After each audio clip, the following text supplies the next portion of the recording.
أن تغيير الأحكام، أحكام الشرع المقررة بالنصوص المحكمة في كتاب ربنا أو في سنة نبيه صلى الله عليه وسلم بناء على الادعاء بأن عمر ألغى النص، هذا قول باطل، وأن المتكلم به لأغراض يعلمها هو ويعلمها ربه منه، ينبغي أن يعلم أن هذا المتكلم أنه مبعوث ليوم عظيم يوم يقوم الناس لرب العالمين، وأن قدم هذا المتكلم لن تزول حتى يسأله ربه عما تكلم به، وأن ما تكلم به سيلقاه في كتابه الذي لا يغادر صغيرة ولا كبيرة إلا أحصاها، وأنه سيتلوه بنفسه يوم يلقاه منشورا.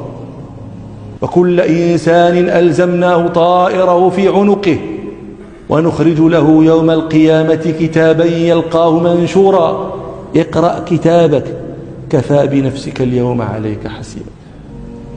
ثم انظروا ما يجيء بعدها: من اهتدى فإنما يهتدي لنفسه ومن ضل فإنما يضل عليها. فلينظر امرؤ ما يملأ به كتابه الذي سيتلوه أمام ربه.